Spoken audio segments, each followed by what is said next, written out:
আমি 1000টা আমলের কথা বলবো না, মাত্র 6টা আমলের কথা বলবো। এই 6টা আমল আপনারা প্রত্যেকেই করার চেষ্টা করবেন ইনশাআল্লাহ। আসসালামু আলাইকুম ওয়া রাহমাতুল্লাহি ওয়া বারাকাতুহু। আহলান সাহলান মাহে রমাদান। আর মাত্র 3-4 দিন তারপরে রোজা আসছে।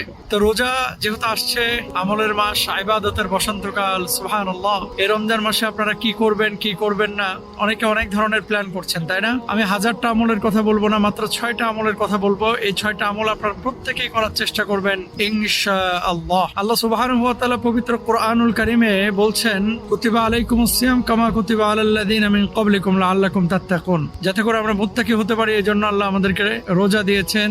রোজা আমাদের উপরে ফরজ করেছেন যেভাবে পূর্ববর্তীদের উপরে করেছিলেন। তাকওয়া অর্জনের মাস। আর তাকওয়াটা কি? এটা ধরা যায় না, ছোঁয়া যায় না, এটা খাওয়া যায় না, স্পর্শ করা যায় না, এটা হচ্ছে হৃদয়ের অবস্থা। এই রমজানে তাকওয়া আপনি অর্জন করবেন, আল্লাহর ভয় হৃদয়ের ভিতরে নিয়ে আসবেন। নবীজি জবাব দিয়েছিলেন, আত-তাকওয়া হা হুনা। তাকওয়ার জায়গা হচ্ছে হৃদয়ের ভেতর, অর্থাৎ আপনার চলা বলা কথা সবকিছু যেন হয় আল্লাহকে রাজি খুশি করার জন্য। আপনি সুদ খাবেন না, ঘুষ খাবেন না, হারাম কাজ করবেন না, হালাল কাজ করবেন, নামাজ ছাড়বেন না, রোজা ছাড়বেন না, মানুষকে গালমন্দ করবেন না, ঠিক আছে?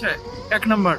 2 নম্বর, রমজান মাস হচ্ছে কোরআন নাজিলের মাস, সুতরাং কোরআনটা বেশি তেলাওয়াত করবেন। বারবার খতম দেওয়া জরুরি না, কিন্তু অর্থ বুঝে তেলাওয়াত করাটা জরুরি, বোঝাটা জরুরি। তেলাওয়াত করলেও সওয়াব, কিন্তু বুঝে করলে বেশি সওয়াব। এই জন্য হাদিসের মধ্যে আছে, আল মাহিরু বিল কোরআনে মা সাফারাতিল কিরাম। যারা কোরআন বুঝে পড়ে, এদেরকে আল্লাহ তাআলা কিয়ামতের ময়দানে সম্মানিত ফেরেশতাদের সাথে অবস্থান দেবেন। সুবহানাল্লাহ। এরপরে আপনারা যেটা করবেন, কোরআন পড়ার পাশাপাশি, অনুধাবনের পাশাপাশি রাত্রিকালীন সময়ে তাহাজ্জুদের নামাজ পড়বেন, কিয়ামুল লাইল করবেন। হাদিসে আছে, মান কামা রমাদানা, যে ব্যক্তি রমজান মাসে রাত্রিবেলায় কিয়াম করবে, দাঁড়িয়ে দাঁড়িয়ে নামাজ পড়বে, গুফিরা লাহু মা তাকাদ্দামা মিন যামবি, তার জীবনের গুনাহ খাতাগুলো পূর্বে যেগুলো করেছে আল্লাহ মাফ করে দেবেন ইনশাআল্লাহ।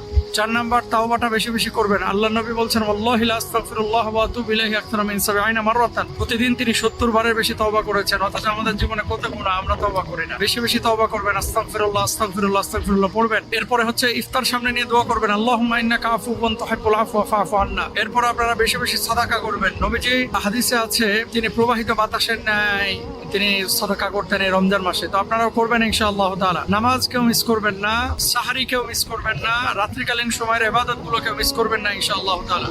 আর যখন ফাঁকা আছেন, বিশেষ করে সবশেষ যে আমলটার কথা বলবো, দিনের বেলা রাতের বেলা যখনই আপনি নীরবে আছেন, শুধু মোবাইল টিপাটিপি না করে জিকির করবেন, সুবহানাল্লাহ আলহামদুলিল্লাহ লা ইলাহা ইল্লাল্লাহ, সুবহানাল্লাহ আলহামদুলিল্লাহ লা ইলাহা ইল্লাল্লাহ। এভাবে যদি রমজানটা কাটাইতে পারেন, ইনশাআল্লাহ আল্লাহ তাআলা ক্ষমা করবেন। এবং এই রমজানের পর আমরা আর বাকি রমজান পাবো কিনা কোনো নিশ্চয়তা নাই। প্রত্যেকে আমরা প্রিপারেশন নিয়ে, আল্লাহ তৌফিক দান করুন, আমিন।